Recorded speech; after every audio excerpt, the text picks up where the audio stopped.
हरे कृष्णा। आप सब कैसे हो? मैं बहुत खुश हूँ, बहुत खुश हूँ। मैं काफ़ी दिन बाद बोल रही हूँ। सच कहूँ तो मैं थोड़ा सा नाराज़ हूँ आप सबसे। मैं हैरान हूँ कि कौन सुन रहा है मुझे। मैंने आपको पहले ही बोला था, भीड़ मत लगाओ यहाँ पे। मुझे किसी भीड़ की ज़रूरत नहीं है। मुझे तो बस ऐसे कान और ऐसे दिल की ज़रूरत है जो जो कानों को, जो कृष्णा को, जो भगवान को सरलता से समझना चाहते हैं, जिनको मेरी लैंग्वेज समझ आ रही है, सिर्फ वो ही सुने, वही मेरा साथ दे। मैं हैरान हो रही हूँ कि मेरे जब मैं कुछ बोलती हूँ, उसका टॉपिक का नाम रखती हूँ, आप मेरी स्वतंत्रता छीन रहे हो, मुझे कंफ्यूज कर रहे हो। मैं जब कुछ टॉपिक का एक्चुअल नाम लिखना चाहती हूँ तो मैं हैरान हो रही हूँ कि मुझे अब आपकी अटेंशन सीख करने के लिए ये सोचना पड़ता है, मतलब कि आप तब सुनोगे जब मेरे टॉपिक का नाम कृष्णा से रिलेटेड होगा। ओ, आप लोग कृष्ण भक्त हो। वाओ, वाओ, कृष्ण भक्त हो आप सब। कृष्णा यानी कि अगर दुर्गा माता का, शिव जी का नाम, ऋषिकेश एक्सपीरियंस और ऐसा कोई भी शब्द जो कृष्णा से रिलेटेड नहीं है, वो टॉपिक तो कृष्ण का है ही नहीं। तो वो टॉपिक तो सुनना ही नहीं, उस टॉपिक में जाना ही नहीं। मुझे ना, अभी मैंने भक्तिनाथ ठाकुर जी का एक भजन करा, उसमें लिखा था कि आप ऐसे ऐसे कठिन व्रत करना शुरू कर देते हो, भक्ति में ऐसे ऐसे तपस्या करना शुरू कर देते हो जिसमें आप सहजता को खो देते हो। इतना सुंदर भजन था कि भक्ति विनोद ठाकुर, बहुत सुंदर लगता है कि इतने महान संत, ऐसे बड़े बड़े संत जब सहजता और सिंप्लिसिटी की बात करते हैं।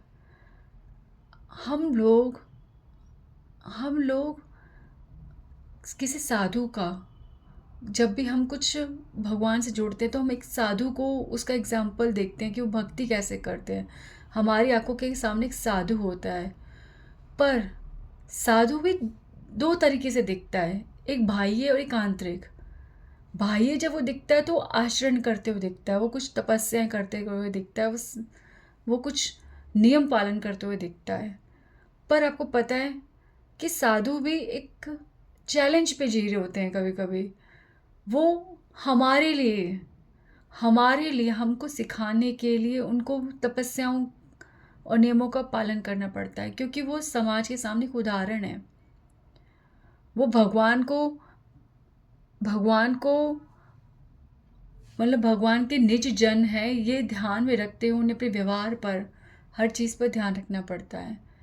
और एक वो संत होते हैं जिनको ध्यान नहीं रखना पड़ता, उनका नेचुरली सब कुछ होता है। पर फिर भी जो साधना की स्थिति में है, जो भक्ति की प्रैक्टिस कर रहे हैं, वो लोग अपने आचरण का बहुत ध्यान रखते हैं। आप भी नोट करो कि जब आप भक्ति करते हो तो आप बहुत ध्यान रखते हो कि यार, वो सोचते हैं मैं भक्त हूँ तो मुझे कैसे रहना चाहिए, मुझे कैसे खाना चाहिए, मुझे क्या नहीं खाना चाहिए, मुझे कैसे कपड़े पहनने चाहिए, मुझे कैसे बोलना चाहिए। पर इन सब के अलावा साधु को अगर आपने समझना है तो उसका आंतरिक चित्त समझना पड़ेगा। साधु अंदर से एकदम सहज होता है, वो एकदम सरल बात करता है, उसके अंदर सारे ज्ञान होता है, वो सब जगह समानता से देखता है, उसके अंदर कहीं ईर्ष्या नहीं होती, कहीं द्वेष नहीं होता। वो छोटा बड़ा, सुख दुख, कम ज़्यादा, सुंदर असुंदर, इन सब पे ध्यान नहीं देता। वो केवल समता पर जी रहा होता है, उसके लिए कोई द्वैत नहीं होते, वो डुअलिटी में नहीं जीते, वो दो पर्सनालिटी नहीं होते, वो एक सिंगल सरल और संत स्वभाव होता है उनका। तो वो भेद करना नहीं जानते। उन्हें सिर्फ एक चीज़ समझ आ जाती है कि भगवान वो भगवान है जो कण कण में है, जिनसे प्रत्येक जीव जुड़ा है, जिनसे देवता भी जुड़े हैं, जिनसे असुर भी जुड़े हैं, जिनसे भौतिकता भी जुड़ी है और अध्यात्म भी जुड़ा है, जिनसे दुष्ट लोग भी जुड़े हुए हैं और संत लोग भी जुड़े हुए हैं। वो कोई भेद नहीं करते। उनके अंदर केवल एक संभाव होता है, एक ऐसी आँखें होती हैं जिसमें वो केवल कृष्ण का दर्शन करते हैं। तो अब आप लोग ऐसे टॉपिक में भेद करते हो। आपने मुझे भी एक चीज़ सिखा दी है कि मैं भी कहीं ऐसी गलती ना करूं। जैसे कई बार गौर गोविंद स्वामी महाराज के लेक्चर के नाम हम जज करते हैं, हमें क्या सुनना है। मैं भी जज करती थी। आपने मेरे को बिल्कुल माइन्यूटली, जो मैं कभी मिस्टेक कर भी सकूं, वो चीज़ आपने मेरी हटा दी है कि मेरे को भी समझ आ गया एटलीस्ट मुझे ऐसा नहीं करना। आप सुधरोगे नहीं सुधरोगे मुझे नहीं पता, पर मैं ज़रूर सुधरूंगी आपको देखकर। कि मैं टॉपिक, एक संत जब बोल रहा है तो उसका टॉपिक का नाम नहीं देखा जाता। वो जो बोल रहा है वो हरि कथा है।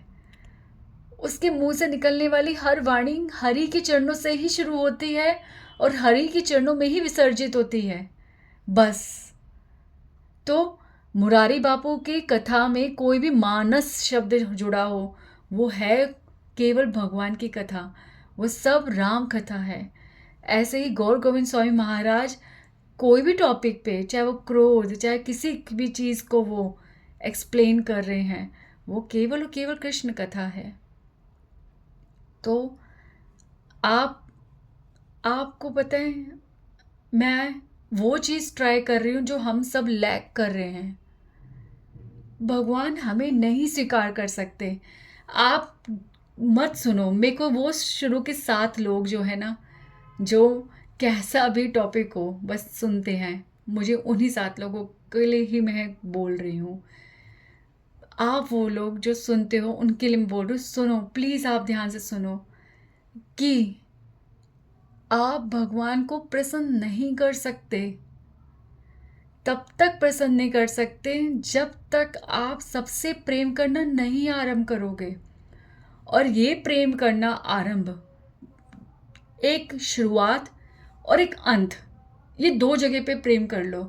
बीच में जो जो लोग पढ़ेंगे वो उनसे प्रेम करना आ जाएगा। पहला, शुरुआत क्या? आप जहाँ हो, जहाँ आपके आसपास जो लोग हैं, जिस घर में आप हो, उस घर में चाहे वो कैसे भी लोग हैं आपके आसपास, चाहे वो आपको प्रेम करते हैं या नहीं करते हैं, चाहे वो आपकी चाची, ताई जी, आपके पापा, आपकी मम्मी, आपका भाई, आपके बहन, भले ही कोई कितना विरुद्ध क्यों ना हो, पहले आपका फ़र्ज़ बनता है उन्हें प्रेम करना। अब आप कहोगे वो ऐसे, वो वैसे, वो वैसे, तो मैं ये बोल दूँ, यदि आप भक्ति कर रहे हो तो मजाल है कि आपका हृदय ये ना कहे ये सब सही है। आप भक्ति कर रहे हो, आप चैंटिंग कर रहे हो, तो आपको सारा संसार कृष्णमय दिखेगा, सारा संसार सीता राममय दिखेगा। इस जग प्रेम से बना हुआ है। तो पहला, आपके इर्द गिर्द जो लोग हैं, आप ऑफिस जाते हो, आपको कोई गलत नहीं दिखता, ना आपके कलीग गलत दिखते हैं, ना आपको आपका बॉस गलत दिखता है। आप स्कूल जाते हो, आपको ऐसा लगेगा कि कोई कंपटीशन नहीं है, कोई ईर्ष्यालु नहीं है, ये इनका स्वभाव है। आप स्वीकार करते हो और आपको ये लगता है, आप दिल से, सीरियसली, नो फोर्स, कुछ भी माइंड को नहीं समझाना पड़ेगा, नेचुरली एक बार सिर्फ कृष्ण भगवान को यदि प्रेम करते हो, आप जो भक्ति करते हो, अपने इष्ट को बहुत प्रेम करते हो, तो आपको सबसे प्रेम करना आ जाएगा। अगर आप नहीं प्रेम कर पा रहे इन लोगों को, तो समझ जाओ कि आप अपने इष्ट, अपने भगवान को भी प्रेम नहीं कर रहे। अपने आप को करेक्ट करो। तो पहला, ये शुरुआत, ठीक है, और एक अंत। अंत कहाँ? जो स्वयं भगवान, जो भगवान के इर्द गिर्द हैं, जो भगवान के निज जन हैं, जो भगवान के पार्षद हैं, जो भगवान के बहुत करीब हैं, ठीक है, उनको उनको प्रेम करना, ठीक है। तो भगवान के निज पार्षद जो जो लीलाओं में होते हैं और जो भगवान के सारे कार्य करते हैं, माया, योग माया, सारी सखियाँ, सारी गोपियाँ, सारे व्रजवासी, शिव जी, गणेश जी, सभी समझ देवता, सब जो भगवान के निज जन है, वो उनको प्रेम करना। तो इन दो जगहों पे आप प्रेम जब करने लग जाओगे ना, तो बीच में इस संसार में जो जो व्यक्ति है, आपको हर व्यक्ति से प्रेम होने लग जाएगा। मैं मूर्ख बातें नहीं कर रही, मैं बिल्कुल मूर्ख बातें नहीं कर रही। मेरे पास भक्ति जैसा कुछ नहीं है, मैं कुछ भी साधना नहीं कर पा रही, कर्म नहीं, ज्ञान नहीं, कृष्ण भक्ति नहीं, ना मैं कोई कर्म कर पा रही हूँ, मैं बहुत धूर्त हूँ, ना मेरे से भक्ति हो रही है, ना मैं कोई ज्ञान अर्जित कर रही हूँ। मुझे सिर्फ एक बात समझ में आती है, वो ये है कि भगवान बहुत सरल हैं। बस बस इससे ज़्यादा मुझे कुछ नहीं समझ आता। यही सब कुछ है, यही सत्य है, और यही समझने के लिए है कि भगवान बहुत सरल है। देखो मेरी जो निष्ठा, जो मेरा प्रेम है, वो भगवान कृष्ण के चरणों में, गौरांग महाप्रभु के चरणों में है। तो मेरे मुंह से कृष्ण और गौरांग निकलेगा। तो इसका मतलब मैं ये नहीं कह रही कि आप अपना वेश समझो उन्हें। जो सत्य है मेरे को, वो मेरे मुंह से निकलता है। आपके जो भगवान है, आप उन्हीं को मेरे मुख पे सुनना, ठीक है। आपके भगवान राम है, आपके भगवान शिव है, तो मेरे मुख से वही समझो। पर भगवान जो है, आप जिनसे प्रेम करते हो, उनका मुख पे नाम ना आए, ऐसा कैसे हो सकता है? तो मैं आपको चेंज करने के लिए या आपकी आस्था चेंज करने के लिए कुछ भी ऐसा नहीं कर रही। मैं बस ये कह रही हूँ, आप जिनको प्रेम करते हो उनको बहुत प्रेम करो, उनको समझो। आपके सामने सारे सत्य उजागर हो जाएंगे, सब सत्य सरलता से आपको दिखेगा, सब कुछ आसान हो जाएगा। तो सिर्फ मैं ये बोल रही हूँ कि मैं इसी बिहाफ पे, मेरा जीवन सुंदर है, इसी बिहाफ पे मुझे सब कुछ सरल लग रहा है कि भगवान बहुत सरल हैं। वो मुझ जैसे छोटे से छोटे पतित के लिए भी हैं, वो एक महान से महान अवधूत संत के लिए भी हैं, वो सबके लिए हैं, वो सबके लिए संभाव है। वो किसी के प्रति विषमता नहीं रखते, किसी के प्रति कोई द्वेष नहीं रखते, वो सबसे प्रेम करते हैं, उन्हें उनके अंदर कोई घृणा नहीं है। वो वो बस करुणा सागर हैं। तो ऐसे भगवान को समझो, आप अपनी बुद्धि मत चलाओ, आप प्लीज़ कुएं के मेंढक मत बनो। ऐसे कैसे हो सकता है? ऐसे कैसे हो सकता है कि आप भगवान को सीमित कर सकते हो? ऐसे कैसे हो सकता है? ऐसा होता तो कृष्ण कभी राम नहीं बनते, ऐसा होता तो भगवान कभी वामन नहीं बनते, ऐसा होता तो भगवान अपना विस्तार नहीं करते, ये सृष्टि नहीं करते। ये सब सृष्टि, ये ये जेल मत कहो, ये जेल नहीं है, ये हमारा स्कूल है। ये प्रेम का स्कूल है, ये भक्ति का स्कूल है। यहाँ पे हम प्रेम करना सीख रहे हैं, यहाँ पे हम भक्ति करना सीख रहे हैं। यहाँ पे इतनी इतनी सुंदर सुंदर स्थितियाँ उत्पन्न होती हैं, कभी दुख कभी सुख, और इन सब में हम प्रेम कर पा रहे हैं। यही जीवन की सफलता है। भगवान को समझ पा रहे हैं, जीवन को सुंदरता से जी पा रहे हैं। ईर्ष्या करना, किसी चीज़ को गलत समझना, ये इसके लिए नहीं है, उसके लिए नहीं है, नो। हर चीज़ भक्ति में लगा दो, हर चीज़ को भगवान से जोड़ कर देखो। सब कुछ अध्यात्म है, सब कुछ भक्ति है। तो तो मैं बस ये कह रही हूँ कि भगवान को सीमित मत करो। कानून बहुत व्यापक है। हरि व्यापक सर्वत्र समाना, प्रेम ते प्रगटे होई ही जाना।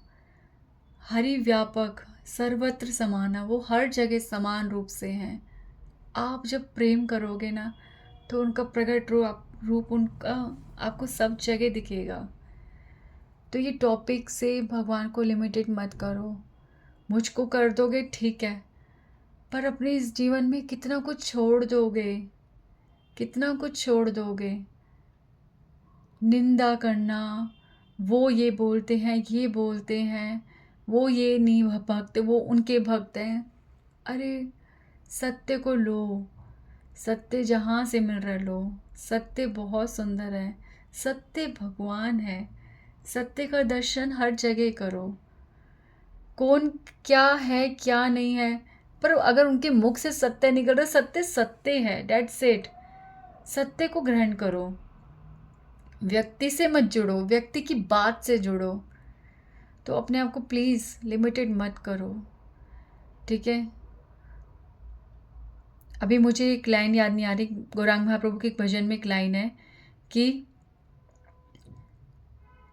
जय जना नित्य पार्षद जानी।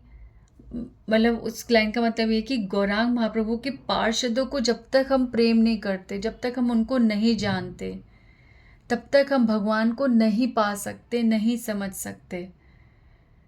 अब गौरांग महाप्रभु के पार्षद यानी गौरांग महाप्रभु की लीला में जो लोग हैं, जब तक हम उन्हें नहीं जानेंगे, उन्हें नहीं समझेंगे, तब तक हम गौरांग महाप्रभु को नहीं पा सकते, ठीक है।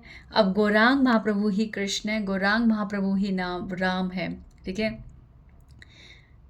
केह बोले पूरवे रावण बधीला, केह बोले पूरवे रावण बधीला, गोलोकेर वैभव लीला प्रकाश करेला, ठीक है। कोई कहता है कि ये गौरांग महाप्रभु, ठीक है, पूर्व में, ठीक है, रावण का वध करा था जिन्होंने, ठीक है, और इन्होंने ही कृष्ण बन के गोलोक की वैभव लीला का प्रकाश किया था, ठीक है। तो इस तरह से गौरावतार, ये गौरांग महाप्रभु के पार्षदों को जिस तरह से जानना ज़रूरी है, वही गौरांग जब राम है तो उनकी सारे लोगों को जानना ज़रूरी है। वही गौरांग जब कृष्ण है तो उनके सब पार्षदों को जानना ज़रूरी है। तो भगवान के सारे पार्षद हम सब है, ये पूरा संसार है। सबको प्रेम करना पड़ेगा, सबको जानना पड़ेगा। इस रास्ते पे चलो तो सही, ये रास्ते पे मानो तो सही। जब तक ऐसा कोशिश ही नहीं करोगे तो ईर्ष्या की बूंद बूंद बूंद करते करते ये घड़ा ईर्ष्या से भर जाएगा। ये किसी को स्वीकार ना करना, ये ईर्ष्या का संकेत है। किसी को ना सुनना, ये ईर्ष्या का संकेत है। आप केवल, अगर मैं सिर्फ बोल ही जा रही हूँ, अगर मैं किसी को सुनती नहीं, मैं सोचती हूँ कि मेरी नॉलेज इनफ है, तो ऐसे तो मैं कभी कुछ नहीं पा पाऊंगी, मैं कुछ समझ ही नहीं पाऊंगी। आप एक एग्जाम्पल समझो कि प्रभुपाद जी जीसस के बारे में भी जानते हैं, प्रभुपाद कुरान के बारे में जानते हैं, प्रभुपाद जो क्या बोलते हैं मायावाद जो बुक्स हैं उनके बारे में भी प्रभुपाद इतनी नॉलेज बताते हैं। तो ये सब कैसे, यानी कि प्रभुपाद रीड भी करते थे, प्रभुपाद श्रवण भी करते थे, प्रभुपाद उन संतों का जो अलग अलग मार्ग के हैं उनका संग भी करते थे। ये मानती हूँ ये हम कि हमें जब भक्ति में दृढ़ होंगे तभी हमें अलग अलग दिशाओं से सब कुछ मिल सकता है। पर ये सोचना, ठीक है, ये सोचना कि हमारे को स्वीकार ही नहीं करना, हम और सब सुनने लायक ही नहीं है, और बाकी सबको सुनने के लिए है ही नहीं। जहाँ कृष्ण भगवान का नाम नहीं है वो हमने सुनना ही नहीं। जहाँ राम जी का टॉपिक है यानी कि वो हमारे को कृष्ण भक्ति से अलग कर देगा। जहाँ शिव का टॉपिक है वो हमें कृष्ण भक्ति से अलग कर देगा। तो फिर ऐसे हम कैसे ग्लोरिफिकेशन करेंगे, भगवान को कैसे जानेंगे? क्या 5 उंगलियां हमारी जो है, क्या हम एक ही उंगली का इस्तेमाल करते हैं? ये हमारे अंग, जो हमारी 5 उँगलियां हैं, एक साथ कार्य करती हैं। इसी प्रकार से भगवान एक अकेले नहीं हैं, भगवान के पार्षद भी हैं। भगवान को समझना यानी कि उन सबका उन सबको हमें अंडरस्टैंड करना पड़ेगा। सो ये सब, चलो, बोला कहाँ से बोला, इधर उधर से बोला, टेढ़ा मेढ़ा बोला, बोल दिया, बस था थोड़ा गुस्सा निकाल दिया। बाकी आई डोंट नो, सब हमारी कॉन्शियसनेस पे डिपेंड करता है, सब भगवान की कृपा पर डिपेंड करता है। आई होप कि कृष्ण हम सब पर कृपा करे और हम हर जगह उनको सुने, हर जगह उनको देखे, हर जगह उनका दर्शन हो। ऐसी कृपा करे भगवान। तो इन गुस्से में एक चीज़ बहुत इम्पॉर्टेंट थी जो रह गई, वो थी कि गुरु नानक देव जी की जयंती आई थी, गुरु पूरब आया था, जिस दिन गुरु नानक देव जी का आविर्भाव हुआ था। और गुरु नानक देव जी को ना समझना इम्पॉसिबल। मैं ये जानती हूँ, मैं ये समझ रही हूँ कि जो परम भगवान, परम सत्य को जान रहा है, समझ रहा है, उन्हें प्रेम कर रहा है, भगवान प्रत्येक संत से स्वयं मिलाते हैं। प्रत्येक संत के जो भीतरी गुण हैं उनका दर्शन कराते हैं। तो उनमें सबसे बड़े संत भी आते हैं, वो है गुरु नानक देव जी। गुरु नानक देव जी जो भगवान को कितना ग्लोरीफाई करते हैं, कितना ग्लोरीफाई करते हैं। गुरु बानी के एक एक शब्द में कहाँ नाम आके नहीं रुकता भगवान का। उन्हीं के नाम से कभी शुरू होता है, उन्हीं के नाम पर अंत होता है, कुछ नहीं और कुछ नहीं। कभी भी डगमगाओ भक्ति में तो गुरु ग्रंथ साहिब का कोई भी शब्द सुनो और देखो सत्य कितना सुंदर दिखता है, कितनी सरलता से दिखता है। गुरु नानक देव जी जो है वो ब्राह्मण थे, वो भक्त थे, ठीक है। उन्होंने जनेऊ धारण नहीं करा, उन्होंने कुछ भी नियमों में वो नहीं गए जिस तरह से हिंदू धर्म में होता है।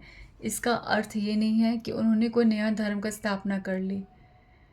वो एक संत हैं, बहुत, मतलब संत तो सारे रिवॉल्यूशन करते हैं, बट गुरु नानक देव जी जैसे संत एक बहुत बड़ी क्रांतिकारी जो होते हैं, कि ये कहना कि कुछ नहीं, सीधा एक ही नाम, एक ही शब्द, भगवान का नाम ही सब कुछ है, जो इतने दृढ़ विश्वास के साथ कहे, जो जो नाम पे निर्भर हो गया, उसको किस चीज़ की आवश्यकता है फिर। हम फिर भी दिखाते हैं हमें ये करना है वो करना है, पर ऐसे क्रांतिकारी संत जो कहते हैं और कुछ नहीं, सिर्फ नाम, फिर वो कुछ नहीं को भी एक धर्म बना देना, एक अलग पंथ बना देना, ये हमारी मूर्खता है। पर गुरु नानक देव जी केवल सरलता से सब कुछ बोल रहे हैं, हमें तो सिर्फ समझना है। कुछ भी सत्य को इधर से उधर नहीं हिला रहे, एकदम स्पष्ट और साफ बोल रहे हैं।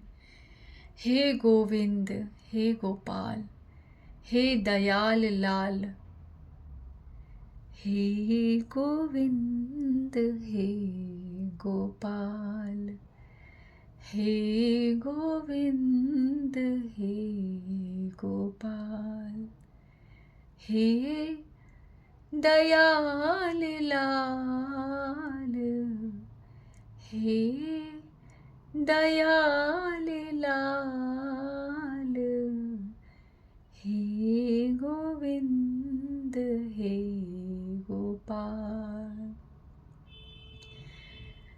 प्राणनाथ अनाथ सखे, प्राणनाथ अनाथ सखे, दीन दर्द निवार, दीन दर्द निवार, हे गोविंद हे गोपाल, हे गोविंद हे गोपाल, हे समरथ आगम पुराण, हे समरथ आगम पुराण, मोहि माया धारी, मोहि माया धारी, अंधकूप महाभयावहे, अंधकूप महाभयावहे, नानक पार उतार, नानक पार उतार, हे गोविंद हे गोपाल, हे गोविंद हे गोपाल। ये देखो, ये वाला जो शब्द है, ये मैंने पहले भी कही थी कि कोई भी भक्त, संत, कवि जो होता है वो पहले जिसको वो रचना संबोधित कर रहे पहले उनका नाम लिखता है, फिर आखिरी में अपना नाम, जो व्यक्ति संबोधन कर रहा है, ठीक है, जो वो गा रहा है रचना को, वो आखिरी में अपना नाम बोलता है। तो यहाँ पे गुरु नानक देव जी बिल्कुल स्पष्ट रूप में बोल रहे हैं। अब हम ये कहें कि ये गोविंद जो है ये गुरु गोविंद है, तो यहाँ पे सारा तर्क यहीं पे स्पष्ट हो जाता है कि गुरु गोविंद सिंह जी तो नानक देव जी के बहुत समय बाद आए हैं। तो कैसे, क्यों क्यों क्यों मिस इंटरप्रिटेट करें हम? स्पष्ट तो है, कितने नाम बोल दिए उन्होंने, हे गोविंद, हे गोपाल। संत जब नाम बोलता है तो उसके अंदर उस नाम से वो क्या मांग रहे हैं, भगवान से क्या इच्छा कर रहे हैं, वही नाम का संबोधन करते हो भगवान का। हे गोविंद, गो मेरी सारी इंद्रियों को अपने, हे ऋषिकेश, अपने कंट्रोल में ले आओ। मैं इन्हें कंट्रोल नहीं कर सकता, मैं तो केवल और केवल आपका नाम ले रही हूँ।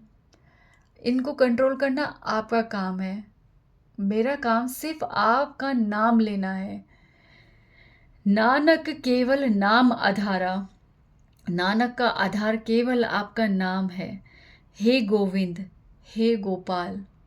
अभी कंफ्यूज कर दो कि गोविंद कोई और है, तो लो गोपाल, वो गोपाल जो गौओं की रक्षा करते हैं, जो गायों और ग्वालों और सारे ब्रजवासियों की रक्षा करते हैं, वो गोपाल। हे गोविंद, हे गोपाल, हे दयाल लाल, हे दया करने वाले, हे लाल, यशोदा के लाल, हे दयाल लाल, हे गोविंद, हे गोपाल, हे दयाल लाल। प्राणनाथ, आप मेरे प्राणों के नाथ हो। आपके नाम के बिना मैं जी नहीं सकता, आपकी कृपा के बिना मैं जी नहीं सकता। आपकी विचार, आपकी भक्ति के बिना मैं नहीं जी सकता, इसलिए आप मेरे प्राणों के नाथ हो।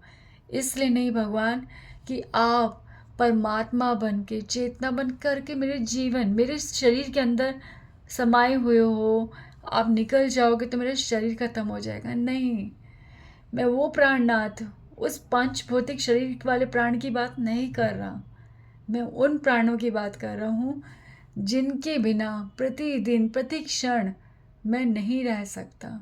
वो भक्ति, वो कृपा, वो आपका एक नाम जो आप हो या ना हो पर उसके बिना नहीं चलेगा। वो नाम, वो मेरे प्राण है, वो नाम आपका है, इसलिए आप मेरे प्राणनाथ हो।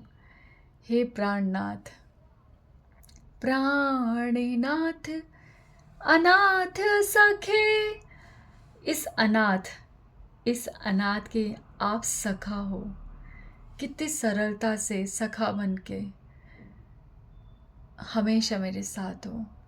सखा के सामने हम कुछ भी बोलते हैं, सखा के सामने हम निर्भय होके व्यवहार करते हैं, संकोच नहीं करते। इस प्रकार भगवान मैं एकदम सरलता के साथ आपके साथ स्पष्ट रूप से व्यवहार कर रही हूँ। हे प्राणनाथ, हे अनाथ सखे, अनाथ, मैं अनाथ हूँ। आप ही मेरे माता, आप ही मेरे पिता, भाई, बंधु, सखा सब कुछ हो। मैं अनाथ हूँ। जब तक हम इस अनाथ की स्थिति में नहीं आएंगे, तब तक हम कैसे समझेंगे कि वो हमारे प्राणनाथ हैं। अनाथ भगवान की कृपा होती है। हम कहते हैं हमारे पास दुख आ रहे हैं, कोई हमारा नहीं है। ये स्थिति अगर हमारे जीवन में आ रही तो ये तो सबसे सुंदर स्थिति है। ये तो भगवान की सबसे बड़ी कृपा है।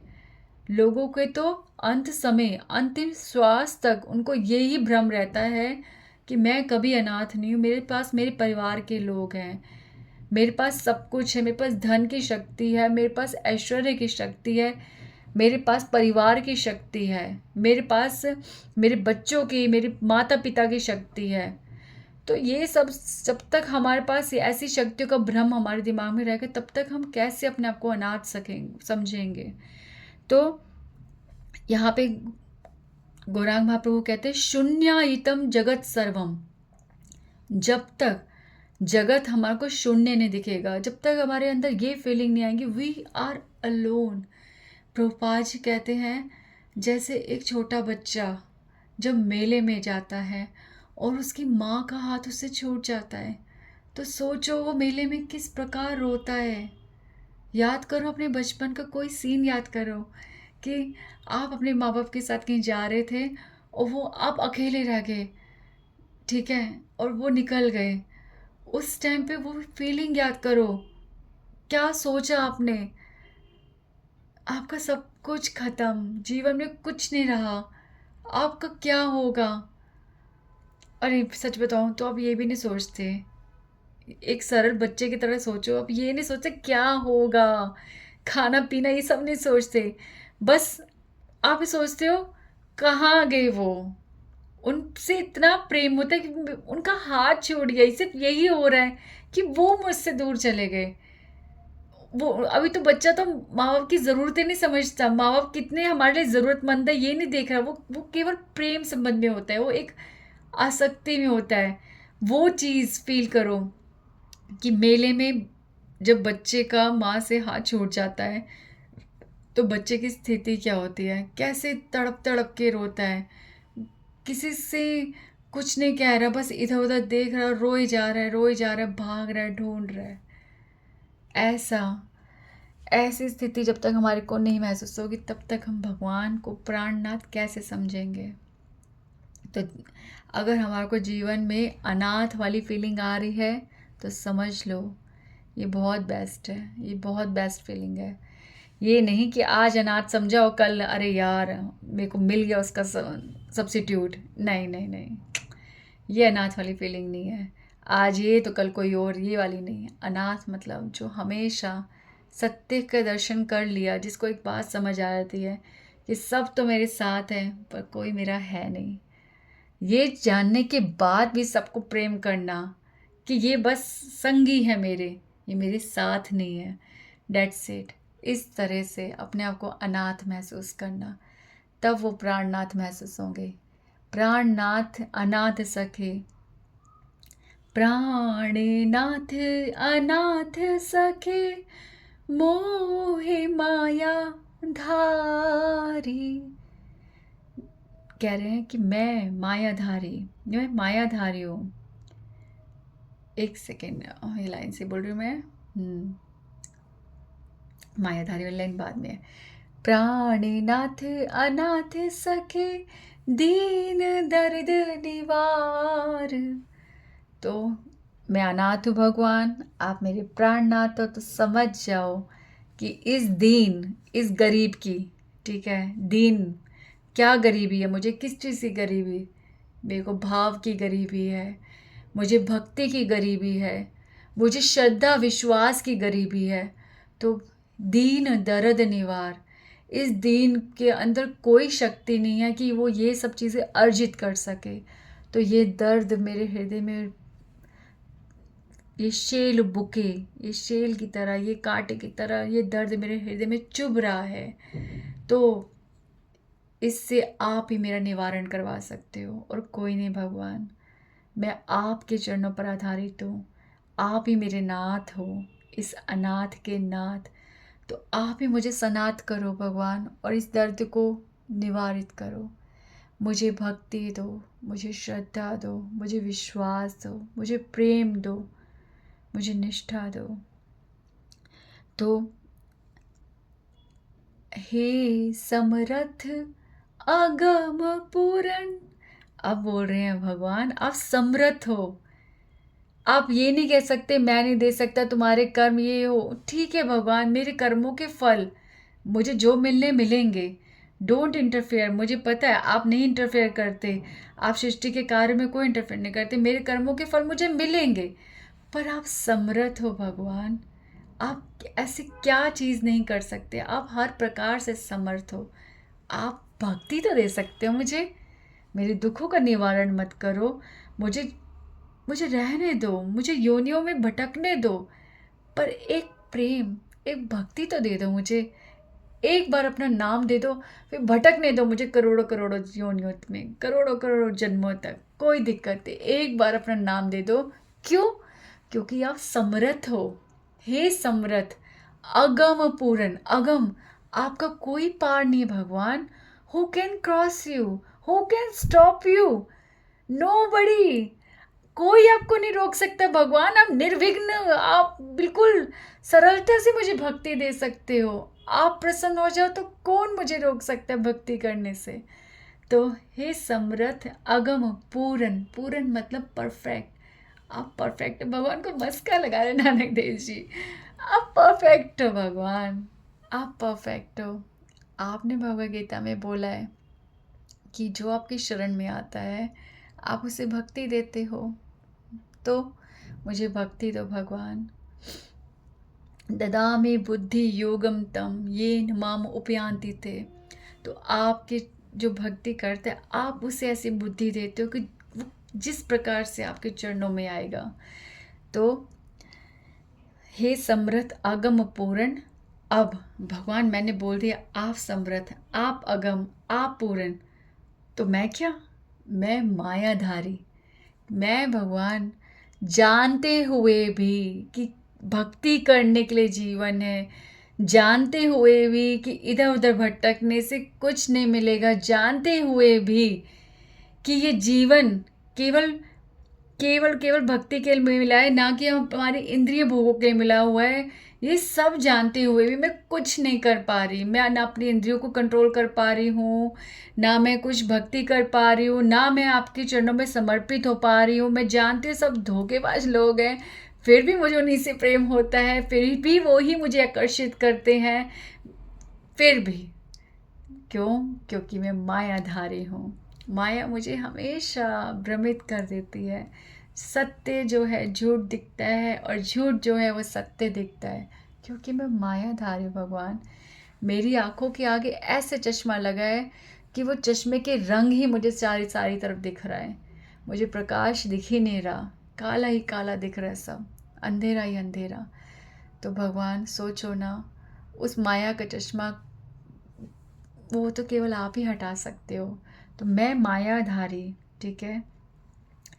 हे समर्थ अगम पूर्ण मोहे मायाधारी, मोहे मायाधारी अंधकूप महाभयावे। एक तो मैं अंधा, ठीक है, मैं अंधा, और मैं कहाँ गिर गई, कहाँ गिर गया? अंधकूप।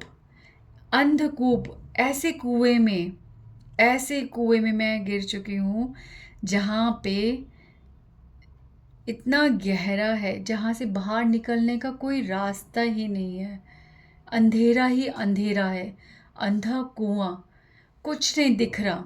ये संसार की स्थिति यही है कि हम लोग बस जो अंधे कुएं में जो हाथ में आ रहा है वो मेरा मेरा मेरा कर रहे हैं। भले ही हाथ किसका आ रहा है, हाथ में क्या आ रहा है, सांप आ रहा है, घास आ रही है, क्या आ रही है, कुछ भी हमारे हाथ पड़ रहा है, बस उसे हम कह रहे हैं मेरा मेरा मेरा, ये मेरा, ये मेरा, ये मेरा, ये मेरी फ्रेंड मेरी, ये मेरा भाई मेरा, ये मेरे पापा मेरे, ये मेरा पति मेरा, मेरा बच्चा मेरा, मेरा मेरा मेरा। अंधा कुआं, सब अंधे होके बस कुएं में जिसको पकड़ रहे हैं उसे मेरा मेरा मेरा करके, बस कोई ये नहीं विचार कर रहा कि इस अंधे कुएं से बाहर कैसे निकलना है।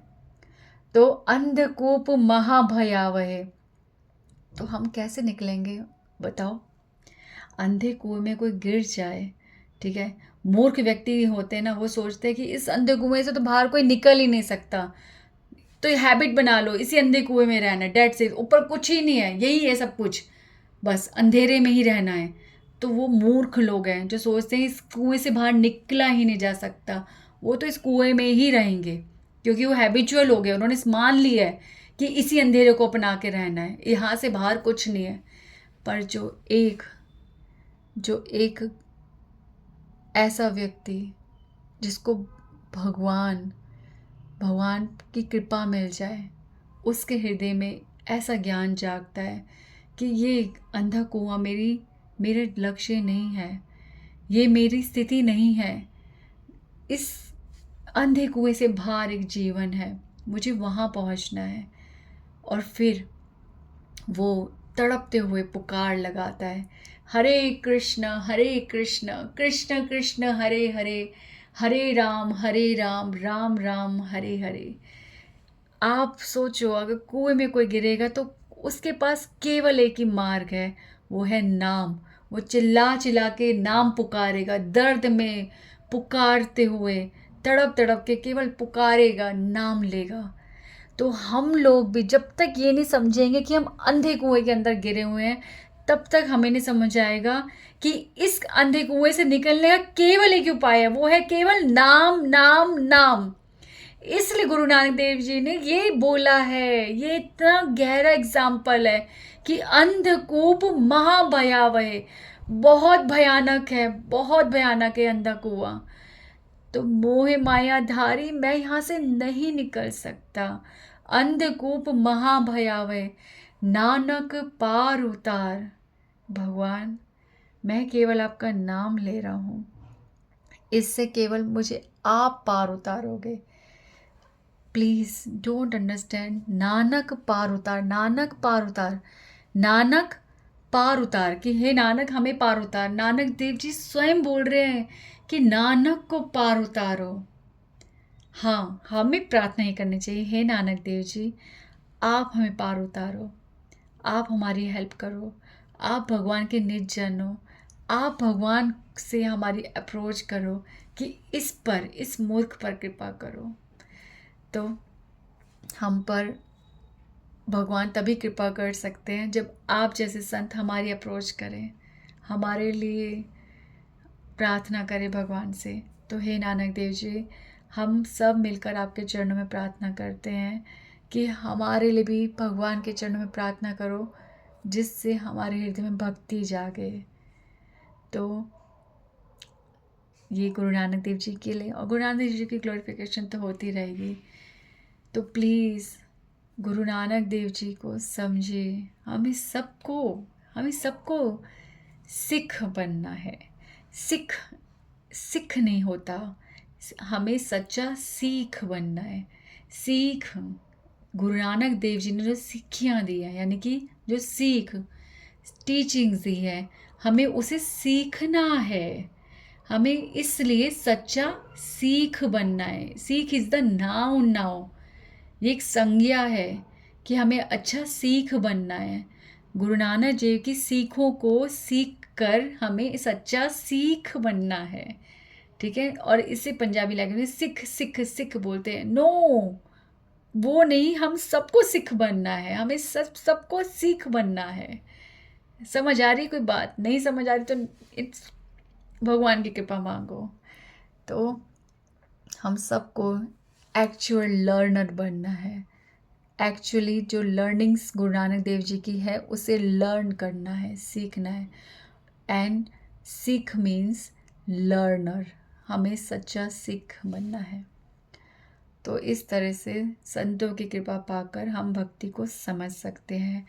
नाउ लास्ट एंडिंग, प्लीज़ अगर आप ये सोचते हो कि गुरु नानक देव जी कोई अलग पंथ के हैं तो आप गलत समझ रहे हैं। गुरु नानक देव जी के शब्दों को सुनो, सुनो, समझो। एक शब्द अगर एक दिन भी हम सुने ना तो हमारी भक्ति में हरि नाम देखना कितना सुंदर होगा। तो प्लीज़, बहुत ऐसे टॉपिक्स हैं जो आप लोगों ने नहीं सुने हैं, कोई बात नहीं, पर मैं आपको क्लैरिफाई कर दूं कि हर चीज़ में, हर टॉपिक में केवल हरि कथा है। और सबसे सुंदर चीज़ थी जो आप लोगों ने मिस करी है वो वाली है महाराज चित्रकेतु वाली, जिसमें शिव जी वाली फ़ोटो है। सीरियसली इतनी सुंदर कथा है वो। इट्स नॉट माइन, भागवतम से है। स्वयं भागवतम में महादेव को ग्लोरीफाई किया जा रहा है। संतों की क्या क्या उनका एटीट्यूड होता है, क्या उनका व्यवहार होता है, इतना सुंदर topic, and you missed it. Really I don't know what's going to happen with you. Hare Krishna Krishna Krishna Hare Hare, Hare Ram Ram Ram Hare Hare. I am sorry, मैं बहुत ज़्यादा बोल गई, बट मैं कोई हर्ट नहीं करना चाहती। वी आर जस्ट टॉकिंग, बोलने का हक है ना, एक रिलेशन सा लग रहा है तो बोल दिया। Okay, Hare Krishna, thank you.